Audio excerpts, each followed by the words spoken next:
Hi friends, welcome to our channel మన కథల బండి. మన ఛానల్లో అంటరాని వసంతం 8వ భాగం. నాగన్న నిజంగా అబద్ధం చెప్పినా తనని పై స్థానంలో ఉంచాడనిపించింది. అచ్చిరెడ్డికి మాత్రం ఆ మాట నచ్చలేదు. చెట్లు కొట్టాక మీతో చెబుదామనుకున్నామని అన్న నాగన్న మాటలో మీతో అంటే తనతో కూడా అని అనుకున్నాడు. కానీ రెండో మాట తాను కాదని చెబుతుంది. కారణం లేకపోతే తనకి చెప్పొచ్చుగా. తనని అంత తక్కువగా చూడడం తనకి నచ్చలేదు. ఆయన లేకపోతే మేం లేమా, మాతో చెప్పొచ్చుగా. కడుపులో మాట దాచుకోలేక అనేశాడు. కరణానికి అచ్చిరెడ్డి మాటలు కోపం తెప్పించాయి. అయినా పైకి ఏది అనకుండా ఉంటే బాగుండదని నేను లేకపోతే అచ్చిరెడ్డికి చెప్పొచ్చుగా అన్నాడు. ఆ మాట అన్నాడే కానీ నాగన్న అచ్చిరెడ్డికి చెప్పకపోవడం పొరపాటే అంటాడేమోనని అనుమానం వచ్చింది. అట్టా అనకుండా ఉంటేనే బాగుండు అనుకున్నాడు. నాగన్న ఏమీ మాట్లాడలేదు. ఏమీ మాట్లాడనందుకు పిల్లకరణానికి సంతోషంగా ఉంది. నాగన్న ఆలోచన నాగన్నకుంది లేదు అని కూడా కరణం అనుకోడు. తెలివి ఎవడి అబ్బసొత్తు కాదు. కలుగులో ఎలక్కి కలుగు పక్కన పాముకి దేని తెలివి దానిదే. కాకపోతే కలుగు ఒక్కటే ఇబ్బంది. నాగన్నలకి ఈ వ్యవస్థ కలుగులే తవ్వింది. ఆ కలుగు చీకట్లోనే బతకమంది. ఎలి కలుగు తవ్వుకోవడం నాగన్నలు నేర్చుకోక ఊరుకోరు. అట్టా ఊరుకుంటే అది చరిత్రే కాదు, దానికి పరిణామమే లేదు.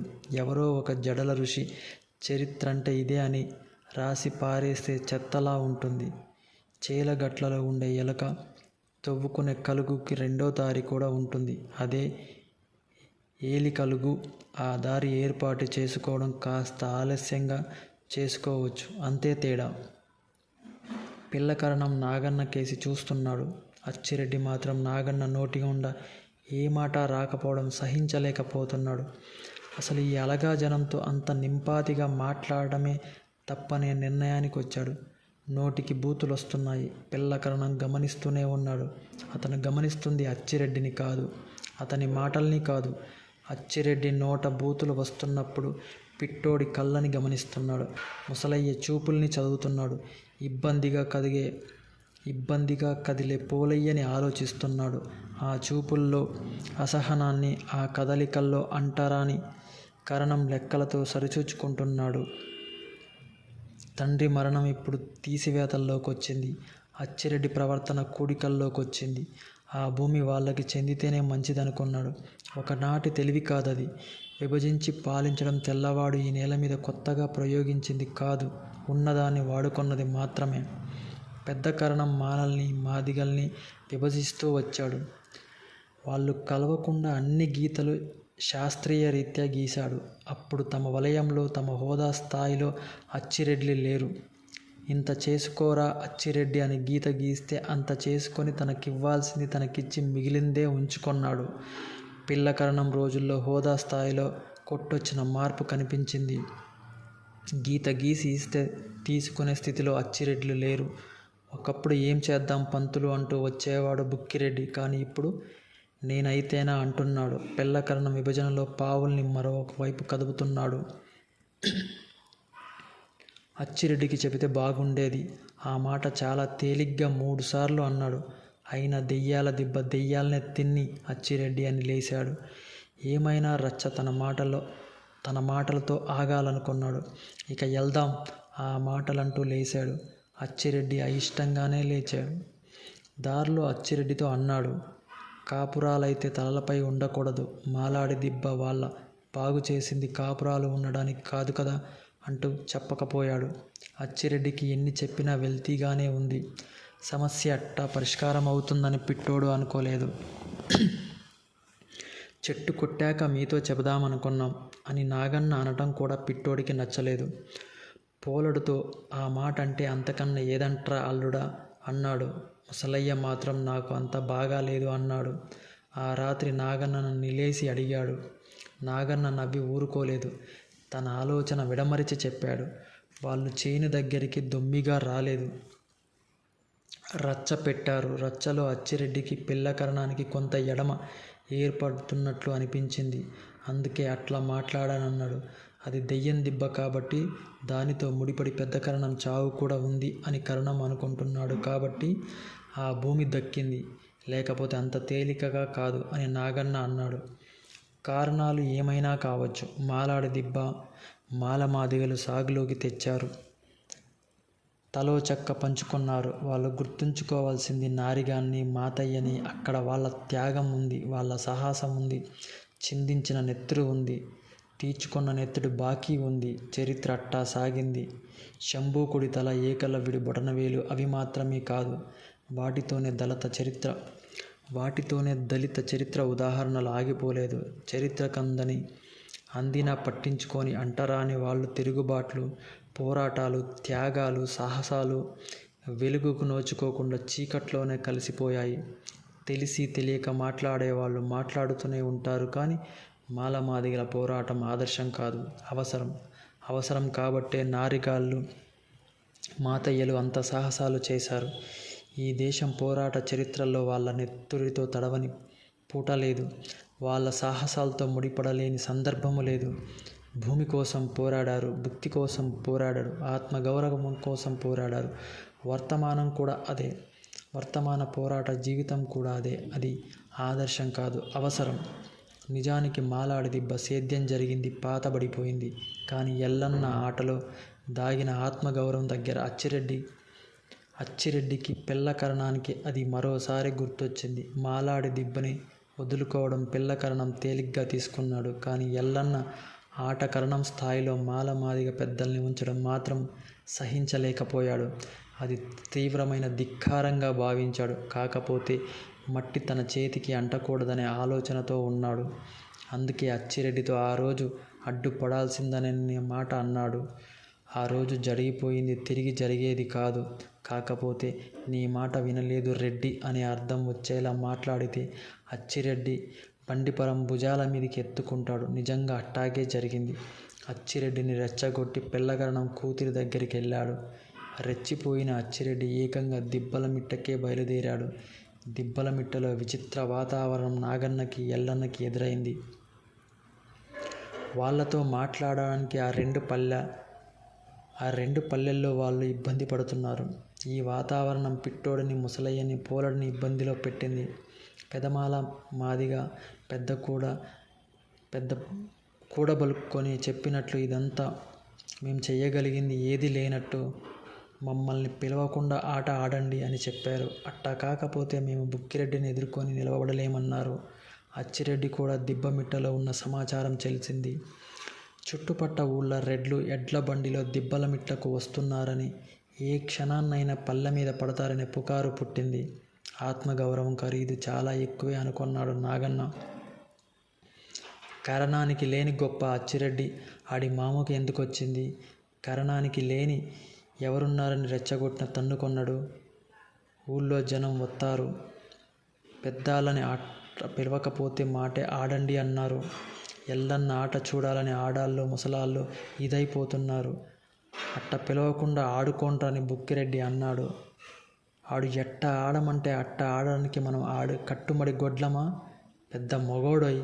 ఆ మాటలు ఎల్లన్న చుట్టూ, నాగన్న చుట్టూ వింటూనే ఉన్నారు. ఏది మాట్లాడాలో అర్థం కావటం లేదు. ఏదో ఒకటి మాట్లాడాల్సి ఉంది, ఏదో ఒకటి నిర్ణయించుకోవాల్సి ఉంది. ఆ ఏదో ఒకటి పెద్దల్ని గౌరవంగా పిలవకుండా ఆట ఆడటమా, లేదా ఆట ఆడకపోవటమా? ఆ రెండింట్లోనే తేలాల్సి ఉంది ఎల్లన్న అనుకున్నాడు. సమస్యల్లా ఆట ఆడడం దగ్గర కాదు, పెద్దల దగ్గరే. పెద్దల్ని గౌరవంగా పిలిచి ఆడించుకునే తెగింపు పల్లెల్లో లేదు. తెగించడం అంటే గొప్ప సాహసమే చెయ్యాల్సి ఉంటుంది. అందుకే ఎల్లన్న ఆట ఆడకుండా ఉండడమే ఆత్మగౌరవం మిగుల్చుకోవడం అనుకున్నాడు. కనీసం అదన్నా మిగలాలనుకున్నాడు. ఆ మాటే నాగన్నతో అన్నాడు. ఆ నిర్ణయం కోసమే నాగన్న ఎదురు చూస్తున్నాడు. అసలు తానే ఆ మాట చెబుదామనుకున్నాడు. తన జీవితం సందె పొద్దు కాడ ఉంది. ఎల్లన్న ఇప్పుడిప్పుడే మండుతున్న పొద్దు. నిర్ణయం అక్కడే రావడమే మంచిదనుకున్నాడు. అంతేకాదు, ఆ వాతావరణం నాగన్న ఊరి మీద ప్రభావం చూపుతుంది. అంతేకాదు, ఈ వాతావరణం నాగన్న ఊపిరి మీద ప్రభావం చూపుతుంది. తేలిని ఆందోళన, ఆవేదన గుండెల్ని పిండుతున్నట్టు అనిపిస్తుంది. తాను ఓటమిని ఓర్చుకోని స్థితిలో లేనట్టు అనిపిస్తుంది. తేలిని ఇబ్బంది, గుండెల్లో సుడులు తిరుగుతుంది. నాగన్న కేసి చూశాడు ఎల్లన్న. అతని మొహం మీద చీకట్లు తారాడుతున్నట్లు అనిపించింది. అందుకే చొరవ తీసుకొని ఆట ఇప్పుడొద్దు, ఇంకోసారి ఆడుదామన్నాడు. అంతా నిరాశపడ్డారు. పెద్దలు ఆడమన్నారు. ఆట కన్నా ఆత్మగౌరవం ముఖ్యమనుకున్నాడు ఎల్లన్న. మళ్ళీ చెప్పాడు, ఇంకోసారి ఆడుదామన్నాడు. తప్పక ఆడుదామన్నాడు. నాగన్న ఎల్లన్న కేసి చూశాడు. ఎల్లన్న నేత్రం అంత ఎర్రగా ఎప్పుడు లేదనిపించింది. ఎల్లన్న ముసలోడు. ఇప్పుడు ఏది బలంగా ఉందో నాగన్నకి తెలుసు. ఎల్లన్న మనసులో ఇప్పుడు ఏది బలంగా ఉందో నాగన్నకి తెలుసు. దున్నే భూమి, ఉండే ఇల్లు, కట్టే గుడ్డ, ఆడే ఆట ఏది అంత తేలిగ్గా దక్కదు. తవ్వాల్సింది, పూడ్చాల్సింది చాలా ఉంది. మరోసారి ఎల్లన్న కళ్ళల్లోకి చూశాడు. ఎర్రగా ఉండిపోయాయి. ఉండని అనుకున్నాడు. అట్టాగే ఉండాలనుకున్నాడు. ఎన్నెల దిన్నికేసి నడక చాలా భారంగా ఉంది. పిట్టోడు, ముసలయ్య, పోలడు ఏదేదో మాట్లాడుతున్నారు. ఎల్లన్న మౌనంగా నడుస్తున్నాడు. నాగన్న మాత్రం మౌనాన్ని కూడా భరించలేకపోతున్నాడు. ఈ సంఘటన ఎల్లన్న జీవితాన్ని ఏ మలుపు తిప్పుతుందో ఊహించలేకుండా ఉన్నాడు. ఎల్లన్న కళాకారుడు. స్పందించడం కళాకారుడి గుండె ప్రత్యేకత. దిబ్బలమిట్ట జనాన్ని అతను అర్థం చేసుకోవడం పైన అతని స్పందన రూపం ఉంటుంది. ఈ జనం భయాన్ని అర్థం చేసుకొని ఆ భయాన్ని పోగొట్టే మార్గాలు వెతికితే, స్పందన అతనిలో పుడితే ఆ కంటిలో ఎరుపుకు కొత్త అర్థం వస్తుంది. మలుపు పొంగే వరదలాగా, పంచుకునే ప్రేమలా మిగులుతుంది. అట్టాకాక మరోలా వీళ్ళని నమ్మి ఏది చెయ్యకూడదనే భావం ఆ స్పందనలో తొంగి చూస్తే అది ప్రమాదానికి దారి తీస్తుంది. కళాకారుడికి స్పందన అతి సున్నితమైన అంశం. నాగన్నకు నడవడం కూడా కష్టంగా ఉంది. అప్పుడే జరిగింది. అతని మీద ఎవడో శత్రువు బలంగా తన్ని వెళ్ళినట్టు అనిపించింది దృశ్యం. ఎన్నెల దిన్ని బల్ల బాట మీద దుమ్ము లేపుకుంటూ ఎడ్ల బండి ఎన్నెల దిన్నికేసి పరిగెడుతుంది. అది అచ్చిరెడ్డి బండి. ఆ గంటల మోత అచ్చిరెడ్డి ఎడ్లదే అని అన్నాడు పిట్టోడు. నాగన్న అట్టానే చూశాడు. ఆ బండి ఊరిదారికేసి వెళ్తుంది. నాగన్నకు ఊపిరి ఆడటం లేదు. ఎద్దుల గంటల మోత వినిపిస్తూనే ఉంది. మోత తన ఓటమిని, అచ్చిరెడ్డి విజయాన్ని చాటుతుంది. నడక సాగటం లేదు. సంధ్య చీకట్లు ముసురుతున్నాయి. మాలాడి దిబ్బ మీదిగా వెళ్దామన్నాడు. మాలాడి దిబ్బ మలుపు తిరిగారు. మాలాడి దిబ్బ దగ్గర పడుతుంది. నాగన్న గుండెలు చాలా వేగంగా కొట్టుకోవడం మొదలయ్యాడు. మాలాడి దిబ్బ వచ్చింది. ఆగుదాం బిడ్డా. ఎల్లన్న నాగన్న కేసి చూశాడు. బిడ్డా అని తనని మొదట్లో పిలిచేవాడు. ఆ పిలుపు ఈ మధ్య లేదు. కానీ అది అలిసినట్టుగా అన్నాడు. కాసేపు కూర్చుందాం. చీకట్లు పూర్తిగా కమ్మేశాయి. మాలాడి దిబ్బంతా తైద వేశారు. కంటికి బాగా వచ్చింది. ఇంకొద్ది రోజుల్లో కోతకొస్తుంది. అంతా పాలకంకి. ఆ పాలకంకి కేసి నింపాదిగా చూశాడు నాగన్న. వెన్నెలైతే బాగుండేదనుకున్నాడు. అయినా చూడ్డానికి చీకటి అడ్డు రాదనుకున్నాడు. చీకట్లు పూర్తిగా కమ్మేశాయి. మాలాడి దిబ్బంతా తైద వేశారు. కంకి బాగా వచ్చింది. ఇంకొన్ని రోజుల్లో కోతకొస్తుంది. అంతా పాలకంకి. ఆ పాలకంకి కేసి నింపాదిగా చూశాడు నాగన్న. వెన్నెలైతే బాగుండేది అనుకున్నాడు. అయినా చూడటానికి చీకటి అడ్డు రాదనుకున్నాడు. పిట్టోడు మంచినీళ్ళుంటే పట్రమని మంచకాడి మనిషిని కేకేశాడు. పంట బాగా వచ్చింది. కూటికి దిగులు లేదు. నాగన్న మాటలకి అంతా అవునన్నారు. అంత చీకట్లోనూ నాగన్న దేన్నో వెతుకుతున్నట్టు చూశాడు. అతని చూపు వైపుకు అంతా చూశారు. అచ్చిరెడ్డి చేల మధ్య మంచ దగ్గర కాగడా వెలుతురు కనిపిస్తుంది. అది అచ్చిరెడ్డి అబ్బ సొత్తు కాదు. కరణం లెక్కలోకి రాదు. నాగన్న వేలు పెట్టి చూపుతున్న వైపు చూశారు. అచ్చిరెడ్డి చేల మాలాడి దిబ్బకి మధ్య బీడు భూమిలో నల్ల తుమ్మ చెట్లు తలలు విరబోసుకున్న దయ్యాల్లా ఉన్నాయి. ఈ గట్టు అక్కడ పడాలి. ఎల్లన్న నాగన్నలోకి గుచ్చి చూశాడు. తనకేసి అట్టాగే చూస్తున్న ఎల్లన్న వీపు తట్టాడు. పైకి లేచాడు. మంచకాడి మనిషి నీళ్లు తెస్తే తాకాడు. దారంతా మాట్లాడుతూనే ఉన్నాడు. బలవంతంగా మాట్లాడుతున్నాడు అనిపించింది. గొంతు చాలా బలహీనంగా వినిపిస్తుంది. ఈ రాత్రంతా మాట్లాడుతూనే ఉన్నాడు. ఆట మారాలన్నాడు, పాట మారాలన్నాడు. 2-3 పాటలు పాడాడు. ఆ పాటలు కొత్తగా అనిపించాయి. ఆకలి, భూమి, కన్నీళ్ళు, మాలాళ్ళు, మాదిగాళ్ళు ఆ మాటల నిండా నిలిచాయి. ఆ పాటల నిండా నిలిచాయి. ఎల్లన్న ఆ రాత్రి నాగన్న దగ్గరే ఉండిపోయాడు. నాగన్న కొత్త పాటలు పాడుతూ ఉంటే వాటిని మనసులో బంధిస్తూ కూర్చున్నాడు. గంగ పాట వినరా బిడ్డ అన్నాడు. పాడాడు. గంగని భూమ్మీదికి తెచ్చింది భగీరథుడు కాదు, ఉరుములోళ్ళు. భగీరథుడు అబద్ధం, ఉరుములోళ్ళు నిజం. ప్రళయం ఉరుముల శబ్దంతో పుట్టింది ఈ భూమి మీద. మొదట నీటి కయ్యలు కట్టింది మాదిగోళ్ళు, మాలోళ్ళు, ఎరకలోళ్ళు, యానాదులు. గిరుల గుండెల్లో నిద్రోయే గిరిజనులు నిప్పు చేశారు, నీళ్లు తెచ్చారు, భూమి దున్నారు, బువ్వ వండారు. ఆ తర్వాత ఎవరొచ్చినా నోటికాడి కూడు కొట్టేయడానికే ఎవరొచ్చినా ఆ తర్వాతే వచ్చారు. అట్టా పాడుతూ పోయాడు. ఓ జాముదాకా పాడాడు. తొలికోడి కోసింది. నిద్రొస్తుందిరా బిడ్డ అన్నాడు. రోజు ఆ జామున లేసేవాడు. ఈరోజు నిద్రొస్తుందన్నాడు. కన్ను మూశాడు. మళ్ళీ కళ్ళు తెలవలేదు. గట్లు తెంచుకొని గంగ ఎటు పరుగు తీసిందో తెలియదు. ఉరుముల శబ్దం ఏ దూర తీరాలను తాకుతూ ప్రళయం సృష్టిస్తుందో తెలియదు. చంద్రప్ప పురాణాల రహస్యాల్లో మరణ రహస్యం ఎట్టా ఉందో చెప్పకుండానే వెళ్ళాడు నాగన్న. కానీ ఎప్పుడో పాడాడు నాగన్న. ఓ విసుర్రాయి పాట. కట్టలే చుట్టాలు, కాడే బంధువులు, పాడే బద్దెలు బావామరదళ్ళు. గుప్పెడు గుప్పెడు మట్టి గుండెల్లో పోత. చుట్టాలు బంధువులు చుట్టూ కూసుంటారు, కన్నీరు తీరుస్తారు. ఆ తర్వాత ఎవడికి వాడు తొలగిపోతాడు. కానీ నాగన్న వెంట ఎవ్వరూ వెళ్ళలేకపోయినా నాగన్న వెన్నెల దిన్నెలో నిలిచిపోయాడు. ఎల్లన్నే నాగన్నకి అన్నీ చేశాడు. అన్నీ చేసిందాక గుండె నిబ్బరంతో ఉండిపోయాడు. అంతా అయ్యాక తనకేమీ మిగలనట్టు, తన ముందు ఉన్నదంతా శూన్యమైనట్టు భావించాడు. ఒక్కడే దిక్కుల్ని చూస్తూ ఉండిపోతున్నాడు. ప్రతి దిక్కులో నాగన్నని వెతుకుతున్నాడు. నాగన్న మరణాన్ని ముందు మాట్లాడిన ప్రతి మాట గుర్తు తెచ్చుకుంటున్నాడు. ఆ రాత్రి పాడిన కొత్త పాటలు, మాట్లాడిన మాటలు, గంగ పాట అన్నీ తనకేదో కొత్త సంగతి చెబుతున్నట్లు అనిపించింది. ఆ కొత్త సంగతే అర్థం కావటం లేదు. ఆటకి భయాన్ని తీసుకున్న ఊళ్ళ నుంచి మనుషులు వచ్చిపోతున్నారు. భయాన ఇచ్చి పంపిస్తున్నాడు. నాగన్న లేకుండా ఆట ఆడాలని లేదు. నాగన్న ఓటమిని తట్టుకోలేకపోయాడు. లేకపోతే మరణించేవాడు కాదు. ఆత్మగౌరవం అది చిన్నది కాదు. ఏది ఏమైనా దిబ్బల మిట్టలో ఆట ఆడి ఉండాల్సింది. ఆ ఊరి జనం తాడో పేడో తేల్చుకోవడానికి ముందుకు రావాల్సింది. అట్టా ముందుకు రానందుకు వాళ్ళని తిట్టుకొన్నాడు. వెంటనే నాగన్న మాటలు గుర్తొచ్చాయి. ప్రేమించడం నాగన్న నేర్పాడు. ద్వేషించడం కూడా నాగన్నే నేర్పాడు. నాగన్న పిల్లకరణాన్ని, అచ్చిరెడ్డిని ద్వేషించాడు. దిబ్బల మిట్ట మాదిగల్ని తనతో నిలబడకపోయినా వాళ్లతో ప్రేమగా మాట్లాడాడు. దారింతా వాళ్ళ మీద ప్రేమ కురిపిస్తూనే ఉన్నాడు.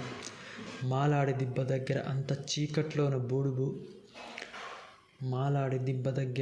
చీకట్లో బీడి భూమికేసి తన చూపుడు వేలు ఎంత సూటిగా చూపాడు. అది అచ్చిరెడ్డి అబ్బది కాదన్నాడు. ఇక్కడి గట్టు అక్కడ పడాలన్నాడు. అన్నింటికన్నా విచిత్రం ఆ రాత్రి పాడిన కొత్త పాటలు ఎందుకు పాడినట్టు. ఆకలి పాటలు, నేల చెక్క పాటలు, సుట్టు గుడిసె పాటలు ఎందుకు పాడినట్టు. గంగ పాటలో నిప్పు, నీళ్లు, బువ్వ దేనికి సందర్భాలు. అవి కొలిక్కి రావడం లేదు. ఏదో ఉంది. తాను ఇప్పటికి దాకా చెయ్యంది ఇప్పుడు చెయ్యాల్సింది ఏదో ఉంది. అదే అర్థం కావటం లేదు ఎల్లన్నకు. జీవితం నిండా అర్థం కాని ఆవేదన, ఎండుతనం, తీరని లోటు, ఆరని దాహం. ఏమైపోయింది తాను? ఆడుతూ పొందిన ఆనందం. ఇటు వెళ్ళాడు తనతో ఇప్పటిదాకా ప్రయాణం చేసిన కళాకారు. తనలోని పాడినవాడు, పాట అల్లినవాడు ఉట్టినే మౌనంగా, మూగగా ఎందుకు మారుతున్నాడు?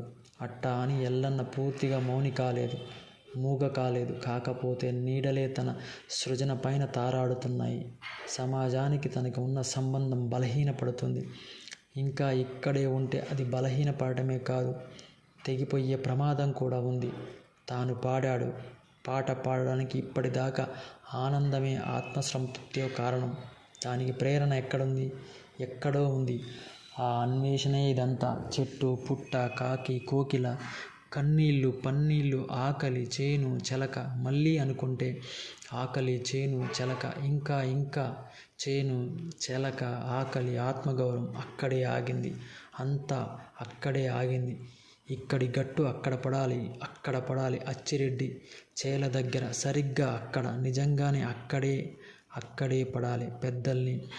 పెదమాలని మాదిగ పెద్ద కరణం కన్నా మిన్నగా అచ్చిరెడ్డి కుళ్ళుకు చచ్చేలా పిలవాలి. పిలిచి తీరాలి. అట్టా పిలవలేనప్పుడు ఆట, మాట, పాట, ఆత్మగౌరవం అన్నీ ప్రశ్నలే. ఎట్టా వచ్చి ఎట్టా వెళ్ళేవాడు? ఏది చేసి ఏది చేయకుండా వెళ్ళేవాడు? ఉరుముల మాలోడు, ఎన్నెలదిన్ని నాగడు, నారిగాడు కొడుకు, గొప్ప కళాకారుడు. నిజంగా దేనికోసం వెతికాడు వాడు? తాను వెతికింది దొరికి చేజారిపోయినప్పుడు ఎంత ఘోరంగా ఆగిపోయాడు. అసలు నడకే తెలియని వాడిలా అలసిపోయినట్టు అట్టాగే పడుకొని మూసిన కన్ను తెరవకుండా ఎల్లన్న కన్నీళ్ళు ఆగవు. అంత ఘర్షణ అక్కడ జరుగుతుంది. అక్కడ నుంచి ముందుకు పోయి గుండెల నిండా అలజడి, బతుకంతా ఆందోళన. దేనిమీదనో తిరగబడాలనుంది. ఆ తిరుగుబాటే అర్థం కావడం లేదు. ఒక్క క్షణం ఇట్టా అనుకుందాం. అశాంతిలో, ఆందోళనలో, తిరుగుబాటులో, మహోన్నత విప్లవాల ప్రభంజనాల్లో సమాజానికి కళాకారుడికి ఉన్న సంబంధం చరిత్రలో ఎక్కడ బలహీనపడిందో వెతుకుదాం. లేదు, అట్టా జరగలేదు. ఉత్కృష్టమైన కళా సృష్టే జరిగింది. భూమి మీద జరిగే ప్రతి మార్పు కళని మారుస్తూ ముందుకొచ్చింది. ప్రపంచ మూలాల్లోకి వెళ్దాం. అంతా అట్టాగే జరిగింది. ప్రతి మూలలో సంఘర్షణే చరిత్రగా నిలిచింది. మా నిషాదం మొదలు మహాప్రస్థానం దాకా పుట్టుకొచ్చిన పదాలనన్నీ రాసిపోస్తే ఆ రాశిలో దొరికేవి మూడు పదాలు: అలజడి, ఆందోళన, తిరుగుబాటు. ఆ అలజడే కళ, ఆ ఆందోళనే పాట, ఆ తిరుగుబాటే ఆట. నిజానికి ఎల్లన్నకి తెలియకుండానే, అర్థం కాకుండానే అతనిలో జరుగుతుంది ఆ అలజడే, ఆ ఆందోళనే, ఆ తిరుగుబాటే. అయితే స్పష్టంగా తన ముందు కనిపించడం లేదు. నారిగాడు, మాతయ్య, నాగన్న ముందు నిలుస్తే ఆ గుండెను తాకుతూనో, గుడ్లల్లో నీళ్లు చిమ్ముతూనో క్షణం మెదులుతూనే ఉన్నారు. అయితే అట్టా ఎందరు నారిగాళ్ళు, ఎందరు మాతయ్యలు, ఎందరు నాగన్నలు? ఆ ప్రశ్న అతన్ని ఇబ్బంది పెడుతోంది. జవాబు కావాలి. జవాబు కోసమే అక్కడ ఉండకూడదనుకున్నాడు. ఎక్కడికో వెళ్ళాలనుకున్నాడు. ఎక్కడికనేది తెలియదు. అక్కడే తప్పు చేశాడు. అయినా వెళ్ళాడు. తప్పు చేశాడని కూడా అనలేం. ఇక్కడ ఉంటే తన సంఘర్షణ అంతా నాగన్న దగ్గరే ఆగుతుంది. ఆ లేమి దగ్గర గందరగోళమవుతుంది. అందుకే వెళ్ళాడు. ఎన్నెల దీన్ని దాటి వెళ్ళాడు. ఒకప్పుడు అగ్రకుల అహంకారం తరిమితే దిశమలతో ఎన్నెల దీన్ని దాటి పరుగు తీశాడు. ఇప్పుడు కావాలని వెళ్ళాడు. వెతుకులాటతో వెళ్ళాడు. చుక్కల ముగ్గుకర్ర సుభద్రని వదిలి వెళ్ళాడు. శివయ్య చిరునవ్వుల్ని మరిచాడు. భూదేవిని ఎన్నెల దిన్నికేసి వదిలాడు. కన్న తల్లితో, తండ్రితో తనకున్న బంధం చాలా చిన్నదే. వెళ్ళేటప్పుడు అది గుర్తుకు కూడా రాలేదు.